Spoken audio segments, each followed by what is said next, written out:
Escape Pod, Episode 672. She Knits the Universe a Pink Angora Sweater, by Bo Balder. Welcome to Artemis Rising.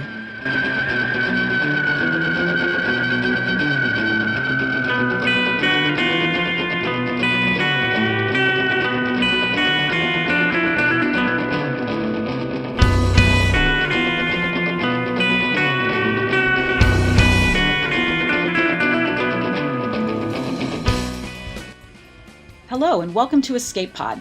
I'm Lisa Yazik, your guest host for this episode, part of our Artemis Rising month. I'm a professor in the School of Literature, Media, and Communication at Georgia Tech, where I explore science fiction as a global language crossing centuries, continents, and cultures.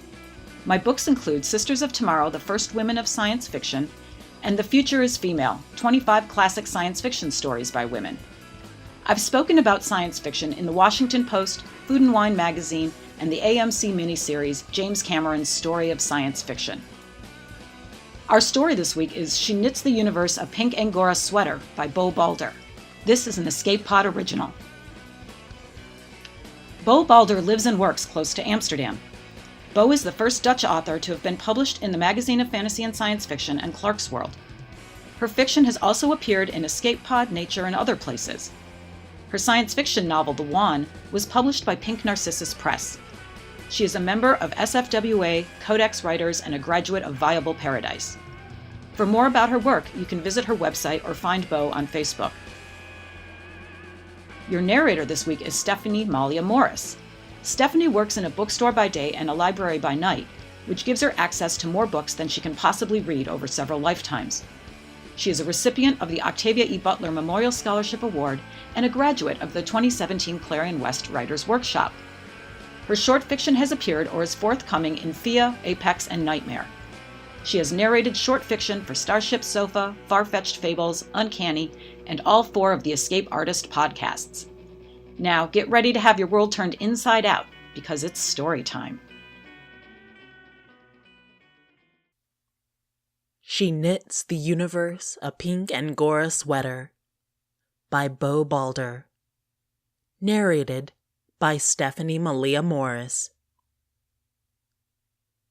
Olis shuts out the frenetic buzz of the arena, where she's competing for an oikotect placement in the Space Navy. Only an oikotect, a person of powerful imagination, can hold onto a picture of the universe as it is supposed to be against the reality-altering presence of the catabiotic aliens. The catabiotic's erratic trajectory leaves a trail of despoiled reality, where physical laws no longer work, sun's gutter and whole ecologies have never existed. So far, they have cost humanity only the planet New Hope and its inhabitants, but the catabiotics could potentially destroy the entire human sphere in the galaxy. Ordinary weaponry doesn't work against them. There is nowhere to flee to. The economy is collapsing, and people everywhere congregate in fear, pray, drink, make desperate love, or kill themselves, whatever their nature tells them to. The Navy needs the oikoteks, or the cobblers as they call themselves, to repair the world when the aliens come. Olis lifts her virtual needles, ready to knit the fabric of space and time.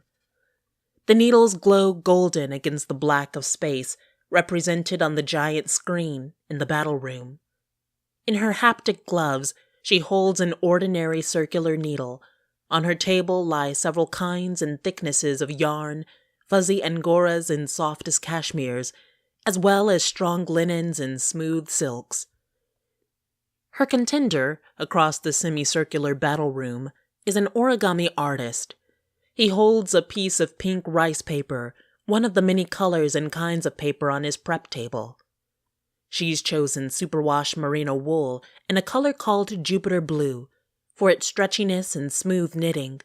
In her mind, she transforms herself into Pippi Longstocking with an afro and runs with that. Both needles and yarns, hands and origami paper, are only metaphors for what the contenders will be doing in space. Olis will be manipulating the layers of the stacked universes, twisting and maybe tearing them in her attempt to knit a wormhole that must be both functional and beautiful to satisfy the battle conditions. Wormholes are used in the battle test because they are self-contained, complex structures that require a huge effort of will and imagination to create, and that's just what the cobblers need to be able to do.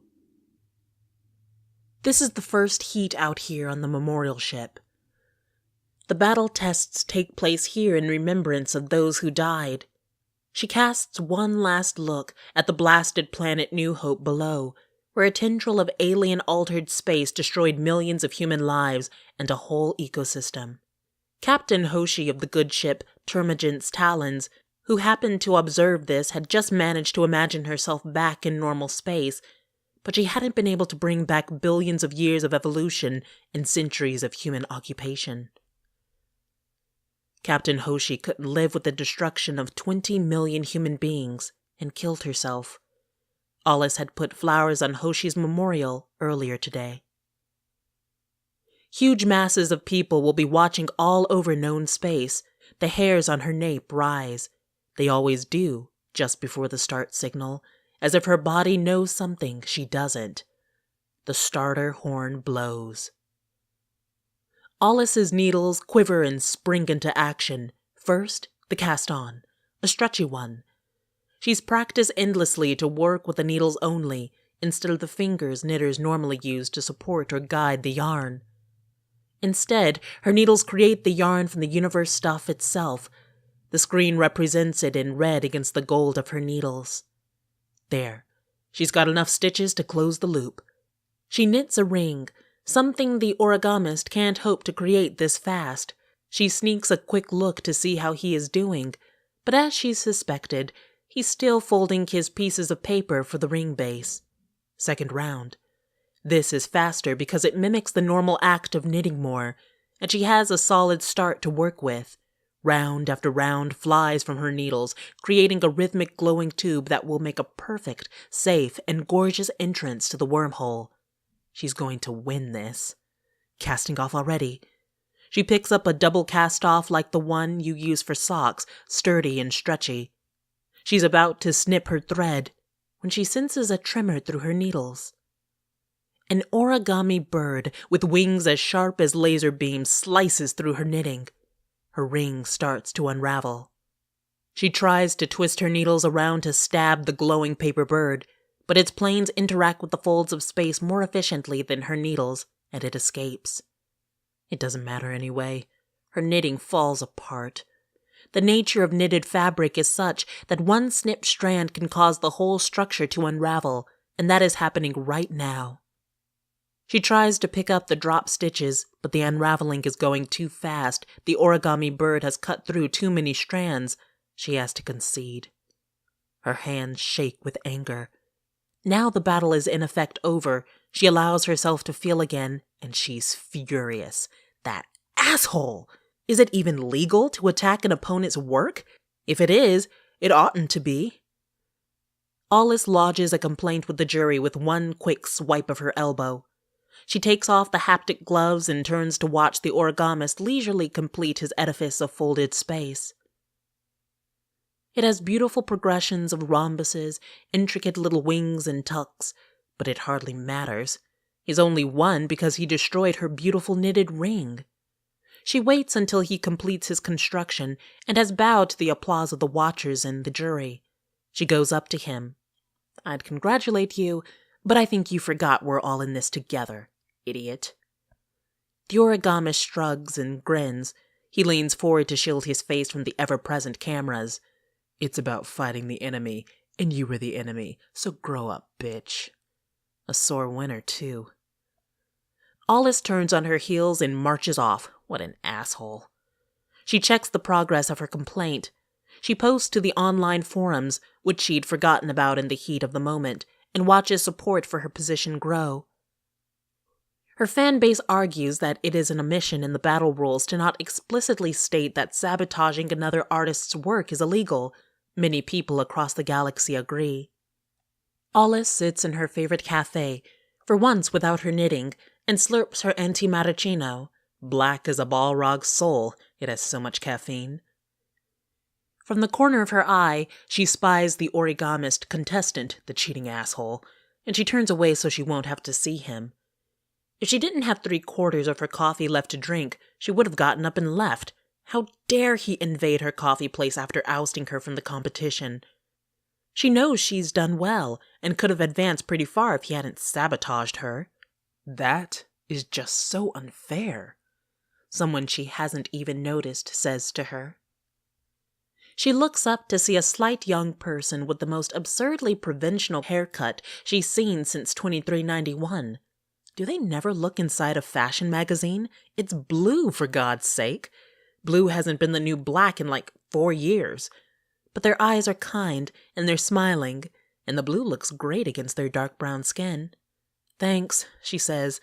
"I'm just brooding on the injustice and the coffee isn't helping. But I don't know what else to do." "Me neither," they say, "apart from the complaint you already made. I think it'll be granted. The rules will be changed and you'll get to compete again." "Great," she says. "Hey, you know who I am, but can I get a name?" They smiled.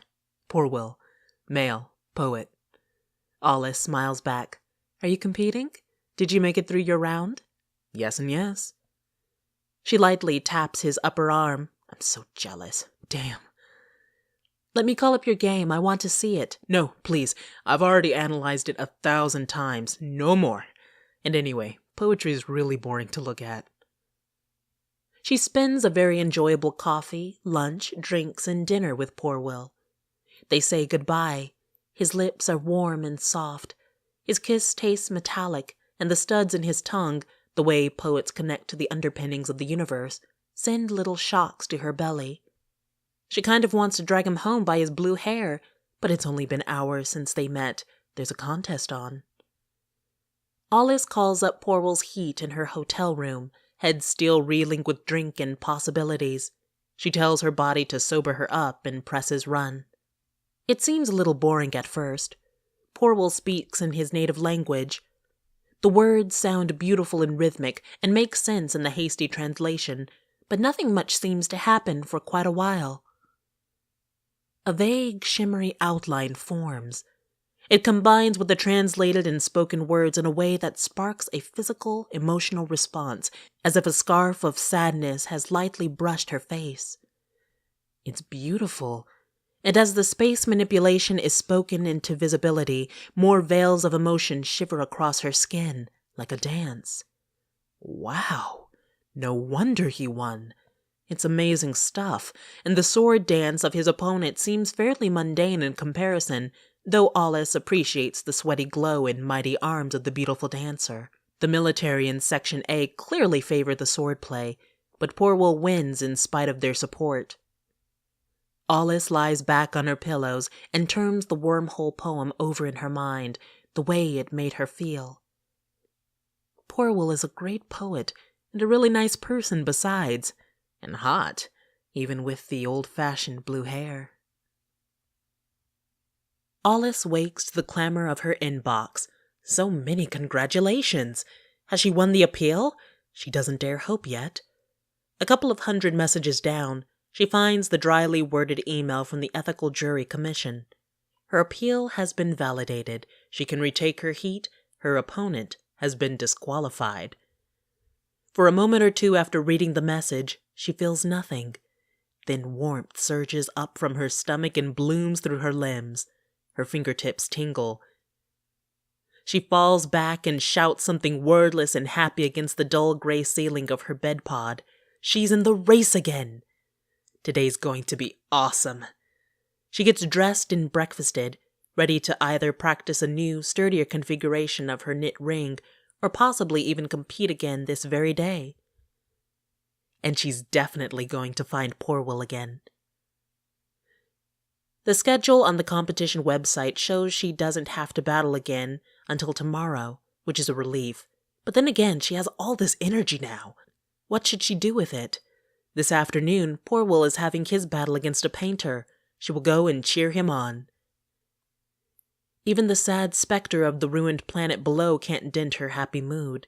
That's what the contest is for, so she can go and protect her people against the aliens' cataclysmic influence.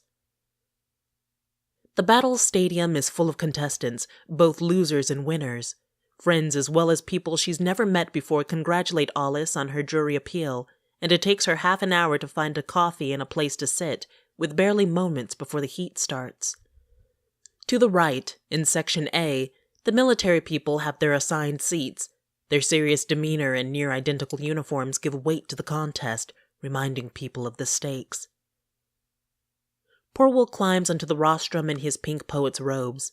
He has no visible haptics. From their kiss, she remembers the studs in his tongue and throat. His opponent is a painter, Tresser, who uses real paint on his haptic brush and connected canvas. Alice gets that. It's like her use of real yarn. The referee, a senator, sounds the start horn. The bout begins. The painter's movements are frantic, flinging what looks to be random shards of color on the canvas. Porwell allows a long silence to fall before he begins to speak. There is a little lag between his words and the translation on Alice's screen, but even incomprehensible, his words have rhythm and rhyme. They stir an emotion inside her that she can't quite name at first. The universe itself shows purple eddies, a marked contrast to the sharp slices of color Tresser the painter uses. Tresser is setting up an enormous canvas. How will she use all that space for one wormhole? Porwell's purple and lilac eddy whirls itself into a wormhole, very cool, while color by color, Tresser's painting forces itself onto the universe. The earth tone she uses, with touches of turquoise, start to look familiar. Alice isn't the only one to notice this, and within moments the web is throwing up the original for all to see. One of Van Gogh's self-portraits, the one with the gray hat. Tresser's creation is beautiful, for all it's an imitation. The universe rings with color, and knowing the outcome makes Alice more invested in the completion of the work. There's the eyebrows, the hat. Tresser's keeping the eyes for last, the left eye, the darkest one, first, then the right eye. Ah, Tresser's putting the wormhole in the pupil. Alice had been wondering. Porwell's wormhole is long finished and keeps churning itself into a stronger and more beautiful ice cream mix. It exudes stability. Tresser's wormhole is stable, if very small, but the haptic projection of the painting is already falling apart. It has no internal coherence, so the universe can't hold on to it, and Tresser's will and imagination are obviously faltering after this huge effort. Porwell wins. The battle hall erupts in cheers. Alice watches Tresser slump off the stage, greeted only by a few commiserating friends. Did she lose because of the instability or the lack of originality? Tresser will know in an hour or so, when the judges file their qualitative votes, but it makes Alice think about her knitting. Is it even art? Maybe it doesn't matter, as long as she can imagine the universe stable and strong and save humanity from the aliens. But still, it matters to her. What is art? Is a beautiful homage by definition weaker than an original, as yet untested by the final judgment of time passing? When Porwell's elation has died down a bit, and they've found a little nook where they can dine in peace, she broaches the subject. "I don't know," he says, and feeds her a delicious morsel from his meal. It tastes like the sea, or, anyway, what Alice imagines the sea tastes like. She's only been in simulations. Never ask an artist. When you've just created something, it always feels beautiful, doesn't it? You can judge its merit only after some distance. I agree with the last statement, not the first. I always loathe what I've made. They gaze at each other's differences. Their hands entwine, sending love thoughts through the contacts in their fingertips. Alice sighs. Porwell's grip on her hand tightens. Something wrong? I'm just kind of bothered by the whole competition, she says. We're all artists. We can all serve in battle. What's the point of scoring us? Porwell scrunches up his face. I never thought about it that way. So many competitions all the time when you're a poet. Is it not the same when you're a knitter? Much more indirectly. People buy your designs or they don't. Maybe other designers earn more money, but that doesn't really say anything about the worth of the design. Nobody buys poems, that's for sure, Porwell says. Competitions are the only way we can meet other poets or get our stuff across to an audience. I see that. But does that mean they're good? Dessert arrives and they talk about other things. Where they would live if there was no threat to civilization itself. Porwell thinks an orbital would be awesome. Alice dreams of an actual pastoral planet. They stumble into Alice's hotel room, blind with urgency. He puts his warm hands on her skin, his lips on hers, and Alice sighs. Afterward, Porwell murmurs something into her neck. Alice can't understand the words, but she knows what they mean. It's too soon, but yes. They both win their neck's heats. Alice's tendons ache from the knitting, which is weird because she's been knitting for pleasure every day since she was a kid. An hour of competition a day should be no more than a warm-up. Porwell massages her with almond oil, his long, sensitive fingers stroking along her extensor muscles and the attachment of the triceps where the knitting pain sits.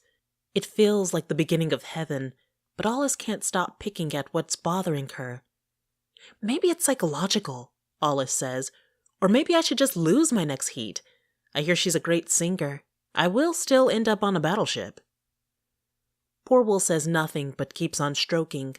His fingers seem to be getting stronger already from the twice-daily massages.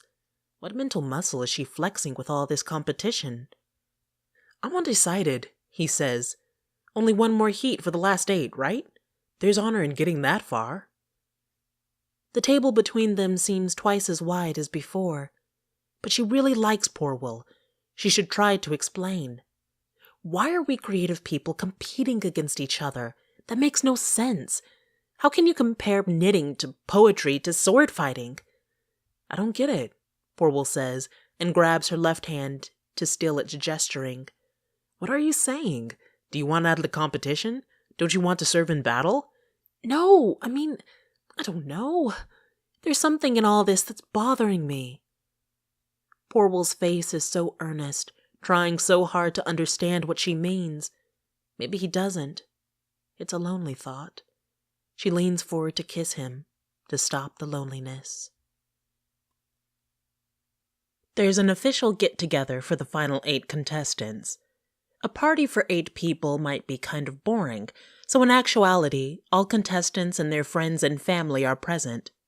It's a raucous affair, but the cheer has an edge of desperation. They're not here just for the fun, and whoever wins gets not only fame and fortune, but a possibly one-way ticket to battle death. 7 of the 8 end up at a table together, talking about themselves and each other. Number 8 is dancing on her own, lost in the music and her art. Tell me why I'm here, Alice asks Dory, an opera singer. Knitting is just a craft. My designs are fine, but are they worthy of galaxy-wide quarterfinals? A frown crosses Porwell's face. Alice turns to Dory. Dory waves his hands, laughing, a little bit drunk, but then he calms down and really looks at Alice. I might agree with that, but you have something else, I guess. What, then? Dory shakes his head. Perseverance? Technical brilliance? Maybe knitting just resonates with the way the universe works? Alice isn't satisfied. Okay, suppose that's so. How will that help me with reimagining the world when the aliens pass by? I will keep trying longer? She looks around at the wonderful artists gathered around the table. Yes, I think I know what I mean now. We're all so different. It makes no sense to compare and score us. Some of us improvise every time we perform. Some of us are technically brilliant. Someone like you has a great voice, but you need the great composers and musicians to help carry it. I think we should work together. If we had a physical enemy with bodies and ships, we wouldn't send out our best captains against them on their own. There would be cooperation, battle plans, different roles for different kinds of ships and weapons, right?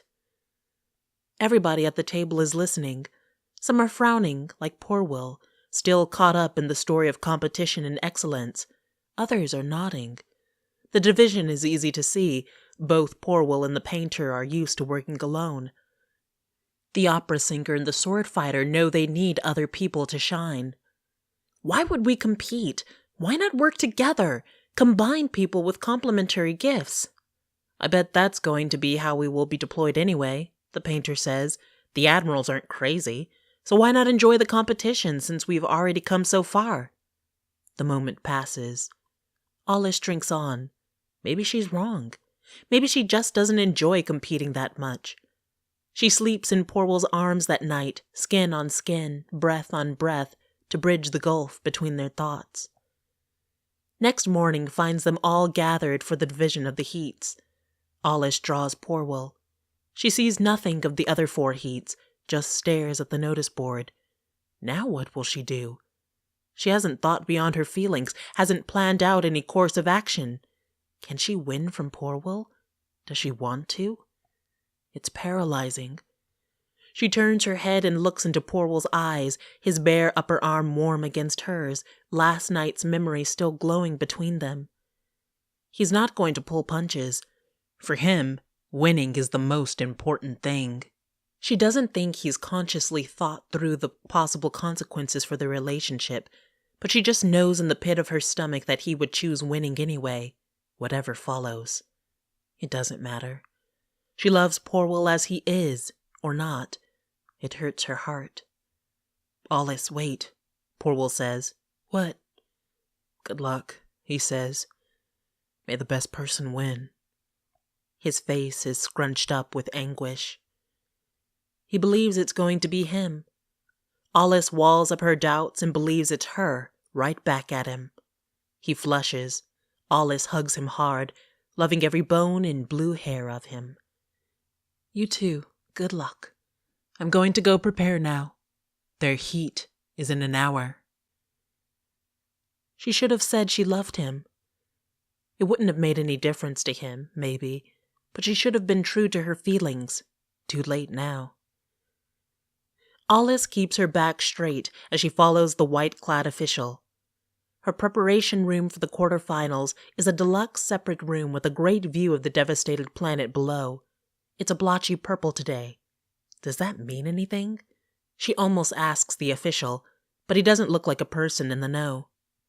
As soon as the door closes behind the official, she sags and feels the sadness welling up inside her. Whether she wins or loses, the thing with Porwell is going to end. She likes him so much, but either he will hate her for winning, or she will hate him for it. No, that's not quite right. She doesn't care about winning or losing. She cares about winning in the right way. No cobbler alone is going to win this war. They should be practicing to work together as a team, not fighting each other. But she's powerless to change the battle testing. The floor-length mirror on the opposite wall records her slump with merciless clarity. It's as if someone has ripped out the knitting needle from her spine and replaced it with limp yarn. It shocks Alice out of her funk. She can't let go just yet. She forces the knitting needle back into her spine and blinks her eyes hard to will away the tears that threaten. Powerless? Who says she's powerless? Not her. She's fucking won every heat up until now. She can show the judges how she knows in her gut this war should be fought. And if she can pull that off, winning the competition will be irrelevant. The color comes back into her mirror image's ashen cheeks. She fluffs up her hair, which is still drooping with lack of morning care after their wild night. She tells her body to flush the last traces of hangover and sprays her hair with jasmine hairspray until it stands out from her head like a golden brown halo. Hair and soul ready for battle. What is she going to knit? She rummages through her supplies until she feels a softness against her hands she likes. Cashmere mixed with Angora. Goat down and rabbit hair, not that these animals still exist. It's printed, but after that, spun in the old-fashioned way and hand-dyed a bubblegum pink. It's not a workhorse yarn, not what you'd choose if you wanted to knit a sturdy, springy wormhole, but it's what she wants for today. It's all metaphor anyway. She gathers yarn and needles and squares her shoulders one last time.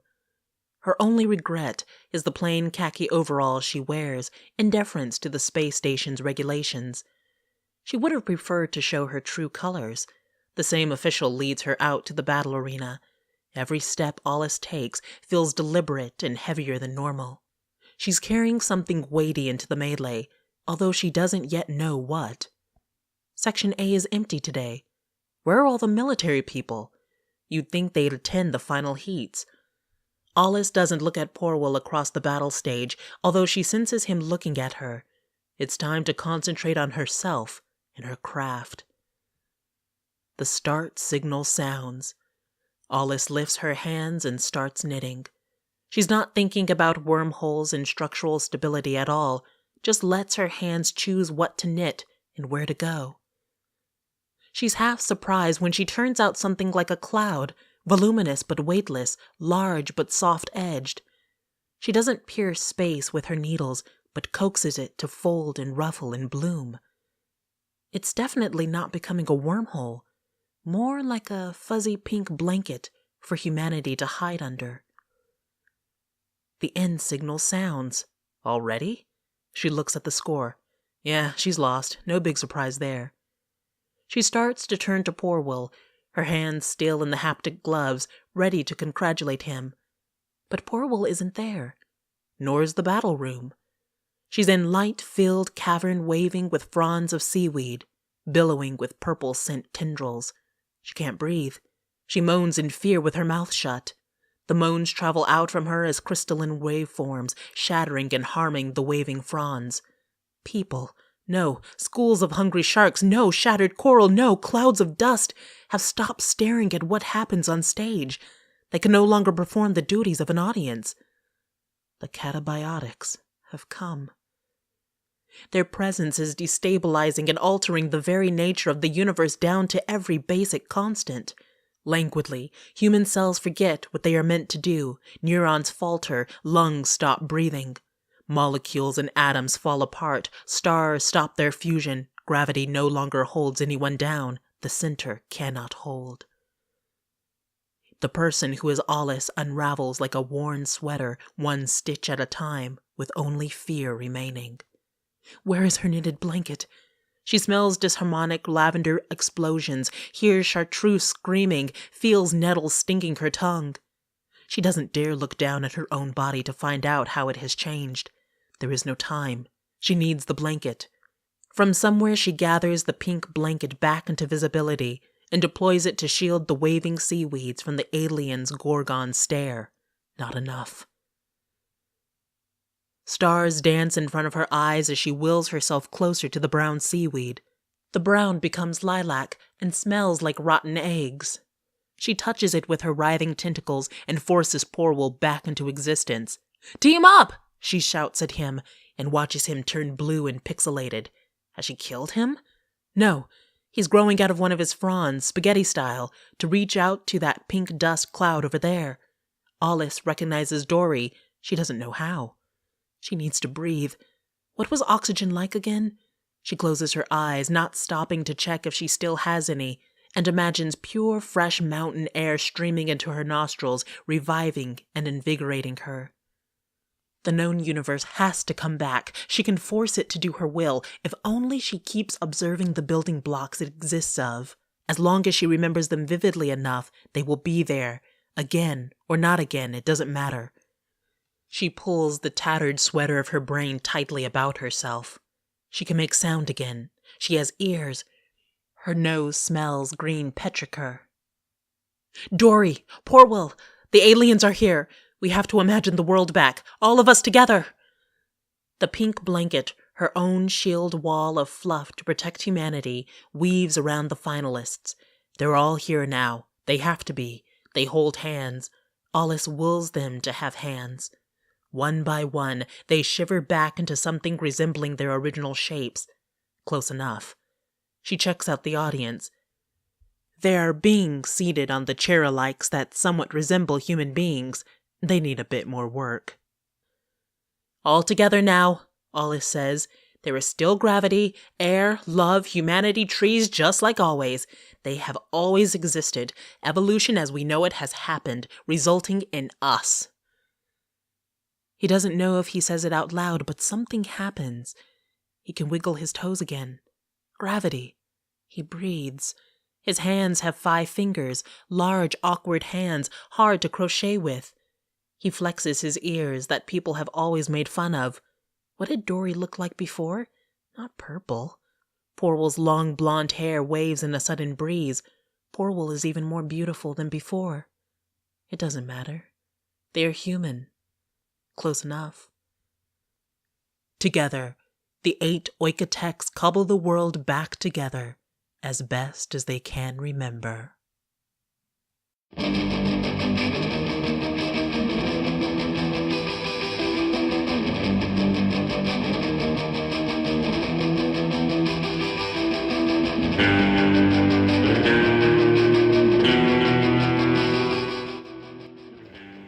And that's our story.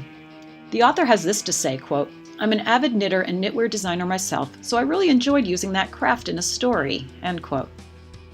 And indeed, this is a marvelous tale about knitting that's also very much part of the current boom in space operas written by women.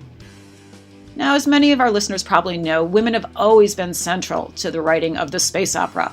Lee Brackett and Andre Norton were instrumental in developing this story form in the early to mid-20th century. C.J. Cherryh and Lois McMaster-Buchholz were leaders in the new space opera revival of the late 20th century. And today, Nenedia Korafor, Anne Leckie, Cameron Hurley, and Catherine Valenti are all writing their own space operas. Now, much like their male counterparts, women writing space operas tell thrilling tales of galactic and intergalactic scope that usually revolve around war or the threat of war between humans and aliens. That war, or the threat of war, is generally resolved by a creative engineer or a set of creative engineers who use science and technology in novel ways to save the day. But as Eleanor Arneson, author of the feminist space opera Ring of Sword, notes in her Strange Horizons essay about space operas by women, in addition, there is nurture, negotiation, reproduction, tough women, and vulnerable men in women's space opera. This is certainly true of Bo Balder's story, which is very much a future where humanity has spread across the galaxy, only to find that its civilization is threatened by the Catabiotics, an alien race whose very presence disrupts reality. When human military leaders realize that artists have the ability to hold reality together in the face of this alien threat, they promptly organize a competition to identify the best oikotex, or, as the artists call themselves, cobblers. Thus, war between the species becomes a backdrop for war between different kinds of artists as well. Yet even as it sets up a war within a war, Bo Balder's story questions masculinist models of competition that are at the heart of so many other space operas. First and foremost, this is a story about a war that's actually not a war. She Knits the Universe a Pink Angora Sweater never explicitly says that the Catabiotics are deliberately out to destroy humanity. Rather, it suggests that this is just an accidental, if terrible, side effect of their passage through human space. Similarly, our tough woman protagonist, the knitter Alice, is a hero who's not a hero in the classic space opera sense.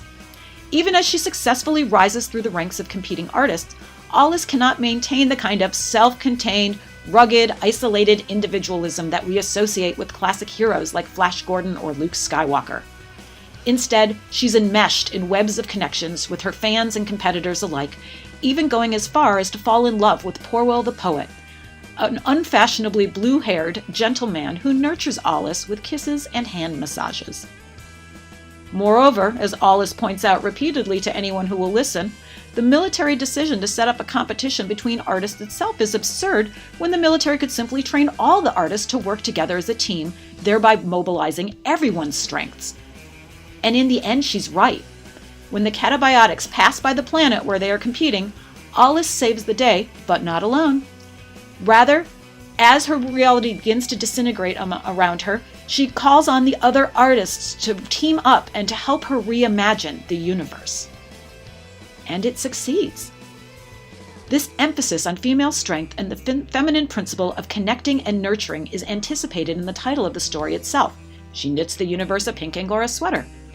Right away, Bo Balder announces that this will be a different kind of space opera, one in which the classic male hero with the ray gun is replaced by a female heroine, or what we sometimes call the female shiro, with knitting needles. Indeed, inasmuch as she uses those tools to make a classically feminine pink Angora outfit for the universe, we might start to wonder if reality itself isn't female, or at least feminine, as well. So if Balder dismisses the notion of total war between species, celebrates cooperation over competition, and replaces ray guns with knitting needles, is she really writing space opera? I'd say emphatically yes. Space operas revolve around creative engineering, using science and technology in innovative ways to prevent disaster and to build new and hopefully better futures for all. Here, Alice is indeed a creative engineer, but a special kind that I've elsewhere called the domestic engineer. The domestic engineer is one of the oldest figures in women's science fiction, a character with expertise in sciences and technologies related to the home and other feminine spaces, who uses her expertise to solve the most pressing scientific and social issues of her day. This tradition extends back to Charlotte Perkins Gilman's 1915 serialized novel Herland, where the inhabitants of an all-female utopia quite literally sew their male visitor's airplane into a giant bag until they can determine if it's safe to let the men leave again. This tradition continues with post-war women writers such as Catherine MacLean and Doris Pitkin Buck, who imagined that women might do world-changing science by rejecting the space of the traditional masculine laboratory and instead transforming their homes, in particular their kitchens, into labs where they can do cutting-edge and truly world-changing science. A similar dynamic plays out in Bo Balder's story with Alice, whose status as a domestic engineer is revealed through her relationship to her knitting. Initially, Alice wonders how a craftsperson such as herself can compete against the artists and swordspeople who seem so much more technically sophisticated than she does.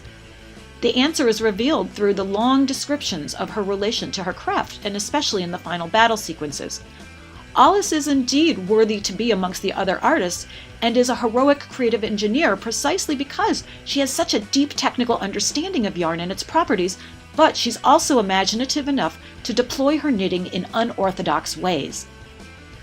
Rather than relying on a workhorse yarn to create the wormhole that human military leaders believe is necessary to escape their enemies, Alice chooses the seemingly frivolous pink Angora to create a security blanket. In true space opera fashion, this allows her to do more than just hide from disaster. Instead, her blanket becomes the shield that lets her stand her ground against the alien threat long enough to resurrect the other artists with whom she rebuilds the universe. Now, as I mentioned earlier, Alice and the other artists call themselves cobblers, and the ending seems to prove the truth of that moniker. After all, the rebuilt universe is not quite the same as it was before, but a patchwork of what the artists collectively remember. Dory the opera singer is suddenly purple, poor Will's blue hair becomes blonde, and Alice herself is now a man. But as our protagonist insists, quote, "It doesn't matter, they are human and close enough," end quote. In the end, then, she knits the universe a pink Angora sweater, clearly celebrates the kinds of wild transformation that might happen when women think outside the box, using previously underappreciated areas of feminine techno-scientific expertise to imagine the world anew. As such, Bo Balder's story might even be read as a metaphor for what happens when women forge new ground in science fiction, drawing on underappreciated female literary traditions to make their chosen genre anew. Escape Pod is a production of Escape Artists Incorporated and is brought to you with the Creative Commons Attribution, Non-Commercial, No Derivatives license. Don't change it. Don't sell it. Please do share it. Escape Pod relies on the generous donations of listeners like you. Donate via Patreon, EA Podcasts, or through the website escapepod.org and support more stories about creative engineering that changes the universe as we know it. The opening and closing music is by Daikaiju at daikaiju.org. And the closing quotation this week is from Octavia E. Butler, who wrote, quote, "All that you touch, you change. All that you change, changes you." End quote. Thanks for listening, and I hope you take the time to go out and change the world at least a little bit this week.